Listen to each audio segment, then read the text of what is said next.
So mga tol, matapos pong inignore at inasar-asar lang ng Team Carhams Martin ang hamon ni Pilipos ni Tumbua, kung saan pagkatapos hamunin ni Pilipos ni Tumbua si Martin, sinabihan pa ni Pilipos mga tol si Martin na hindi daw ito aabot ng 1 minuto sa kanya. At sa previous vlog po natin mga tol, ibinalita po natin na muli na naman bumanat itong si Pilipos ni Tumbua at tinawag nga po ni Pilipos si Martin mga tol na chicken. Ani Pilipos mga tol, papatulugin daw niya na maaga itong si Chicken Carhams Martin. So muli nga pong sumagot ang Team Martin mga tol sa pangalawang banat ni Pilipos. Katulad nga po noong unang sagot ni Martin, ganyan ulit ang sinagot niya kay Pilipos. Tinawag ulit ng Team Martin mga tol ng ngiwi itong si Pilipos. So kung chicken ang tawag ni Pilipos kay Martin, ngiwi Tumbua naman ang tawag ng Team Martin kay Pilipos. Ito nga po ang pagkakasabi ng Team Martin mga tol. Martin hindi pa sumasagot sa hamon ng superstar na si ngiwi Tumbua ng Namibian, South Africa dahil busy pa po sa billiard.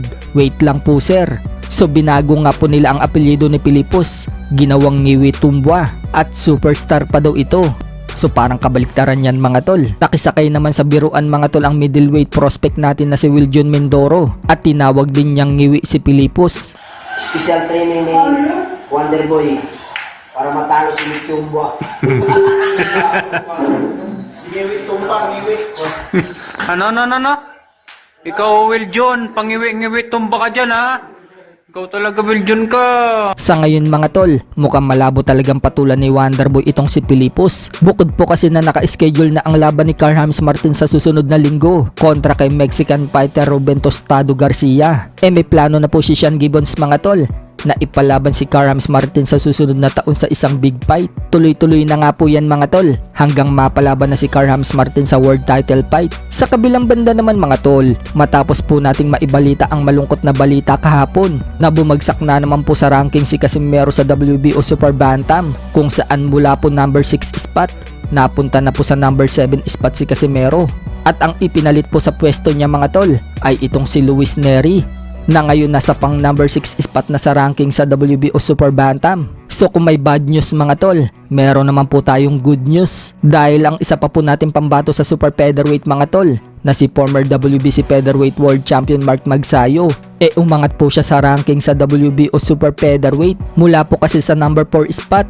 Ngayon mga tol, umangat na si Magsayo sa pang number 3 spot habang nananatili pa rin pong number 1 contender ang isa pang Pinoy na si Olympian Charlie Suarez. So lumalaki nga po ang tsansa ni Magsayo mga tol na mapalaban na ulit sa World Championship. Hindi lang po sa WBO nakarank si Magsayo, maging sa WBC nasa pang number 3 spot din siya. Sa IBF naman mga tol, nasa pang number 5 spot naman siya. At sa WBA, nasa pang number 5 spot din po siya. May laban ngayong December 14 si Magsayo mga tol. Kapag naipanalo niya ang laban na yan, muli na naman po siyang aakyat sa rankings. Kaya malaki ang posibilidad mga tol na title eliminator na ang laban ni Mark Magsayo sa susunod na taon.